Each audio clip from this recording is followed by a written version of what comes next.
Hello, and welcome to a totally empty McIlvaney Hall. I'm working here for the next 4 hours, manning the desk, watching nobody pass by.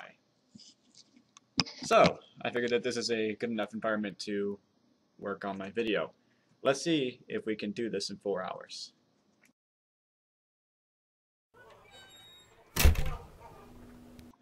So, what was my favorite cartoon as a kid? I watched a lot of cartoons back in the day. Looney Tunes, Courage the Cowardly Dog, Dexter's Laboratory, Powerpuff Girls, the list goes on. But my absolute favorite, and this is by a thin margin, mind you, is one that didn't last very long, unfortunately. Do you guys remember this show? I suspect not. It was only out for 2 seasons, from 2001 to 2003, but it is still my all-time favorite cartoon. Well, try as I might, I can't actually find a clip of this cartoon. Well, actually, I can. YouTube has it, but I just can't get that video in this video. So I'm just going to talk about it as best I can. So the show was all about going back into time and repairing some things that kind of unraveled as time went on. One episode in particular I remember was Abraham Lincoln being a total jerk, and they had to try to fix that. The scenarios that they put forward by themselves were interesting enough. Back when I watched the cartoon, I was a major history buff. History was my favorite subject in school, aside from writing. So I actually kind of kept up with what was being discussed in the episodes, everything from Alfred Nobel to Napoleon. But I think the biggest draw for me was seeing how the different characters interacted. In particular, I really identified with Otto, the orphan child that actually knew what was going on during their missions.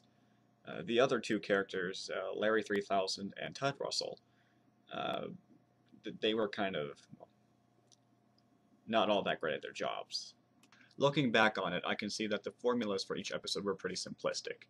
Basically, they get a mission, they go in, Ted Russell and Larry 3000 start arguing, the historical figure featured in the episode would make things worse, aggravate the issue, and Otto would just come in and fix everything nice and tidy in the last 2 minutes of the episode. And I think even the writers understood that their formulas were simplistic. In one episode, Ted Russell and Larry 3000 have to go in without Otto to try to help the founding fathers frame the Declaration of Independence.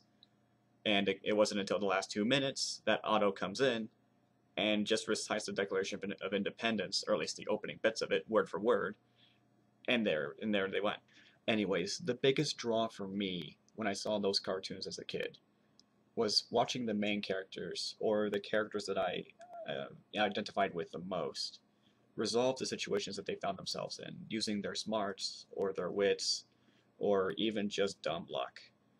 Each week when they would release new episodes of the cartoons that I watched, I just wanted to see what kind of situations the characters would find themselves in, and how they would go about resolving them. And in the case of Time Squad, getting to hear Larry 3000's voice. It was done by Mark Hamill, you know. Actually, looking back at the old episodes, I hear a lot of the Joker in Larry 3000. I almost wanted to try the Joker laugh just to see what it would sound like. And that's Time Squad for you. I know I'm going to be looking at some old episodes again, just because I have such fond memories of it. You guys, I will see you all next week. And 1.5 hours. Not bad.